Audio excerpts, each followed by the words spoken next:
Simón Pedro. Simón Pedro, antes conocido simplemente como Simón el pescador de Betsaida, es uno de los discípulos más vívidos y humanos de todos. Audaz e impulsivo, saltó a las olas para caminar hacia Jesús, hablaba antes de pensar y desenvainó su espada en Getsemaní. Sin embargo, también negó conocer a su Señor 3 veces antes del amanecer.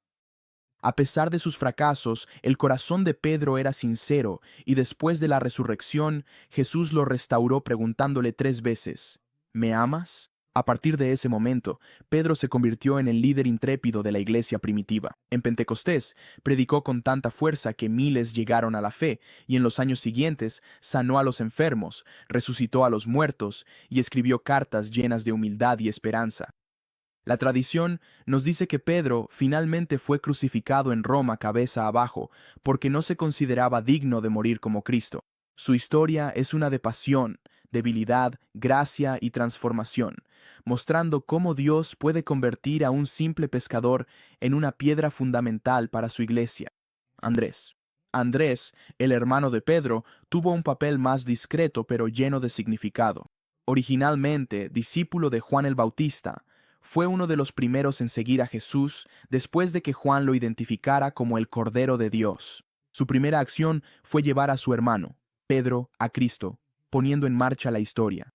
Andrés también presentó al muchacho con los panes y los peces en la alimentación de los 5,000, mostrando su capacidad para acercar a las personas a Jesús. Aunque nunca estuvo en el centro de atención, su fe constante ayudó a abrir puertas para otros. Después de la resurrección, predicó en regiones como Escitia, Grecia y Asia Menor. La tradición dice que fue crucificado en una cruz en forma de X, conocida hoy como la Cruz de San Andrés, porque se sentía indigno de ser crucificado como Jesús. El legado de Andrés es uno de servicio humilde y pasión evangelizadora, recordándonos que la grandeza en el reino de Dios a menudo proviene de señalar fielmente a otros hacia Cristo, incluso cuando el propio nombre es olvidado. Santiago. Santiago, hijo de Zebedeo y hermano mayor de Juan, fue uno de los primeros llamados por Jesús mientras trabajaba con su padre en las redes de pesca. Junto a Pedro y Juan, pertenecía al círculo íntimo que fue testigo de milagros como la resurrección de la hija de Jairo, la transfiguración y la agonía de Jesús en Getsemaní. Conocido por su espíritu fogoso, Santiago y Juan fueron apodados hijos del trueno, un título que reflejaba su pasión y a veces su ambición impulsiva, como cuando pidieron lugares de honor en el reino de Cristo. Sin embargo, su celo fue refinado hasta convertirse en una devoción valiente. Santiago se convirtió en el primer apóstol en ser martirizado, ejecutado a espada bajo el rey Herodes Agripa, una muerte registrada en Hechos 12. Algunas tradiciones afirman que predicó hasta España antes de regresar a Judea. Aunque su vida fue truncada, su martirio se convirtió en un testimonio de lealtad, mostrando cómo el celo, una vez entregado a Cristo, se transforma en el motor del sacrificio supremo. Juan.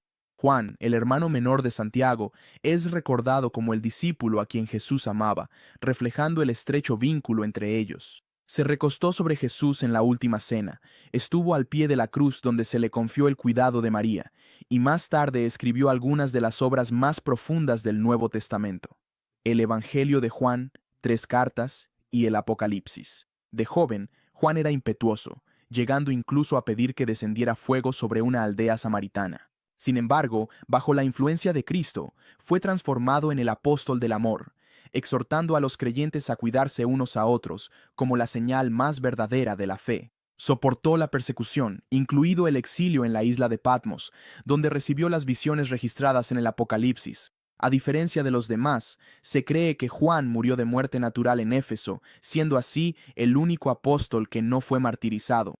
Su legado es la transformación, un celote tempestuoso convertido en una voz apacible del amor divino. Felipe. Felipe, de Betsaida como Pedro y Andrés, fue uno de los primeros llamados personalmente por Jesús. Su entusiasmo lo llevó a buscar a Natanael y declarar que habían encontrado a aquel de quien hablaron Moisés y los profetas. La fe de Felipe era entusiasta pero inquisitiva, y a menudo presentaba preocupaciones prácticas a Jesús, como cómo podrían alimentar a los 5,000. Sus preguntas sinceras dieron lugar a enseñanzas profundas, incluyendo las palabras de Jesús: el que me ha visto a mí, ha visto al Padre. Felipe también conectó a los buscadores con Cristo, como se ve cuando unos griegos se le acercaron queriendo conocer a Jesús. La tradición sostiene que Felipe viajó extensamente después de la resurrección, predicando en Frigia e Hierápolis, donde fue crucificado cabeza abajo. Su legado refleja tanto apertura como indagación, mostrando que las preguntas pueden llevar a una fe más profunda y que la simple disposición a seguir y compartir a Cristo puede impactar innumerables vidas. Bartolomé, a menudo identificado con Natanael, comenzó con escepticismo. Cuando Felipe le habló acerca de Jesús de Nazaret, se burló diciendo, ¿acaso puede salir algo bueno de Nazaret? Sin embargo, al encontrarse con Jesús, quedó asombrado cuando el Señor describió su corazón y lo declaró un verdadero israelita sin engaño. Este encuentro llevó a Bartolomé a confesar, Rabí, tú eres el Hijo de Dios. Aunque las Escrituras lo mencionan poco después, la tradición dice que viajó hasta la India y Armenia, proclamando el Evangelio sin temor. Su muerte fue especialmente brutal. Según muchos relatos, fue desollado vivo y decapitado, lo que lo convierte en uno de los apóstoles martirizados de manera más atroz. A pesar de su duda inicial, la historia de Bartolomé muestra cómo un corazón honesto puede transformarse en una devoción inquebrantable, y su valiente labor misionera dejó semillas de fe en tierras lejanas. Mateo, también conocido como Leví, era un recaudador de impuestos en Capernaum, despreciado por ser colaborador de Roma y símbolo de la avaricia. Sin embargo, cuando Jesús pasó y le dijo, «Sígueme», Mateo se levantó de inmediato, dejando atrás la riqueza y la seguridad. Luego ofreció un banquete para Jesús con muchos recaudadores de impuestos y pecadores, una escena que escandalizó a los fariseos, pero que reveló la misión de Cristo de buscar y salvar a los perdidos. Mateo continuó escribiendo el Evangelio que lleva su nombre, cuidadosamente estructurado para mostrar a Jesús como el cumplimiento de la profecía del Antiguo Testamento y el verdadero Rey de Israel. La tradición cuenta que Mateo predicó en Etiopía, Persia y otras regiones, siendo finalmente martirizado por su fe. Su vida demuestra una transformación radical, de un hombre definido por el dinero a uno definido por la misión, probando que ningún pasado es demasiado oscuro para la redención y ninguna habilidad demasiado común para ser usada por Dios. Tomás es recordado como el Tomás incrédulo, pero su historia revela mucho más que simple duda. Demostró valentía cuando animó a los demás discípulos a ir con Jesús hacia el peligro, incluso si eso significaba la muerte. Después de la resurrección, Tomás se negó a creer hasta que pudiera tocar las heridas de Cristo, y cuando Jesús se le apareció, respondió con una de las declaraciones de fe más fuertes, «Señor mío y Dios mío». Su duda dio paso a una fe inquebrantable. La tradición nos dice que Tomás viajó más lejos que la mayoría de los apóstoles, llegando hasta la India, donde fundó comunidades cristianas que sobreviven hasta hoy. Finalmente fue martirizado, probablemente atravesado con lanzas. El legado de Tomás nos recuerda que las preguntas sinceras no descalifican la fe, sino que pueden llevar a una convicción más profunda cuando realmente nos encontramos con Cristo. Santiago, hijo de Alfeo, a veces llamado Santiago el Menor, sigue siendo uno de los discípulos más desconocidos. El título de El Menor pudo haberse referido a su edad, estatura o prominencia relativa en comparación con Santiago, hijo de Zebedeo. Las Escrituras no proporcionan historias sobre él más allá de su inclusión en la lista de los apóstoles, pero su sola presencia muestra que fue elegido para caminar cerca de Cristo y ser testigo de su resurrección. La tradición ofrece relatos variados, sugiriendo que predicó en Siria o Egipto y que finalmente fue martirizado, posiblemente apedreado o golpeado hasta la muerte. Aunque la historia recuerda poco de él, Santiago el Menor es un recordatorio de que la oscuridad ante los ojos humanos no equivale a insignificancia para Dios. Su silenciosa fidelidad representa a los innumerables discípulos que sirven sin reconocimiento, pero siguen siendo preciosos en el reino. Tadeo, también conocido como Judas, hijo de Santiago, aparece brevemente en las Escrituras, pero deja una pequeña marca a través de su pregunta a Jesús en Juan 14.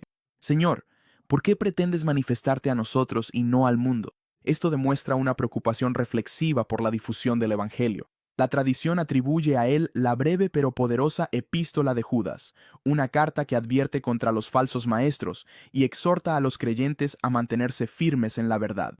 Después de Pentecostés, se cree que Tadeo predicó en Mesopotamia, Armenia y Persia, realizando milagros y llevando a muchos a la fe. Se dice que finalmente fue martirizado, asesinado con garrotes o un hacha. Su legado refleja valentía, convicción y una profunda preocupación por proteger la fe, aunque su presencia bíblica sea mínima. Simón. Simón el Celote es mencionado solo por su nombre en el Nuevo Testamento, pero su título nos dice mucho.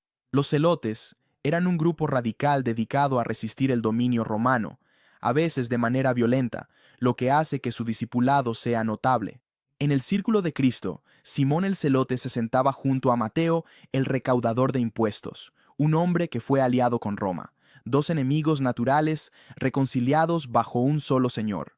La tradición sugiere que Simón viajó a Egipto, Persia o incluso Gran Bretaña para predicar el Evangelio, fue asesinado por su fe, posiblemente aserrado por la mitad o crucificado. Aunque permanece en silencio en las Escrituras, la vida de Simón habla con fuerza de transformación y unidad, mostrando cómo Jesús puede tomar a hombres de extremos opuestos y convertirlos en hermanos al servicio de un reino superior.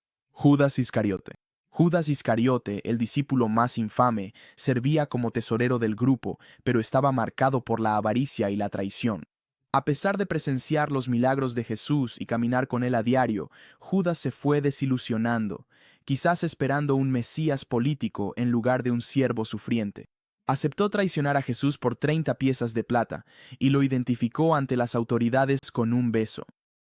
Cuando la culpa lo abrumó, Judas devolvió la plata, pero cayó en la desesperación y terminó con su propia vida. Su legado es trágico, una advertencia de que la cercanía a Jesús no es lo mismo que la verdadera fe y que el amor al dinero y la hipocresía pueden cegar incluso a quienes están más cerca de la verdad. Judas demuestra que el discipulado debe ir más allá de la asociación externa y llegar al corazón. Matías fue elegido para reemplazar a Judas tras su muerte, seleccionado por sorteo entre aquellos que habían estado con Jesús desde el principio. Aunque las Escrituras no registran nada más sobre él, su elección afirma su silenciosa fidelidad, ya que siguió a Jesús sin reconocimiento durante años. La tradición dice que predicó en regiones como Capadocia y Etiopía, y que finalmente fue martirizado, ya sea apedreado o decapitado. La historia de Matías resalta que Dios ve y honra la fidelidad, incluso cuando pasa desapercibida para los demás. Cuando llegó el momento, él estaba listo para asumir un papel dejado por la traición, demostrando que la perseverancia y la vida en la sombra pueden preparar a alguien para un llamado inesperado.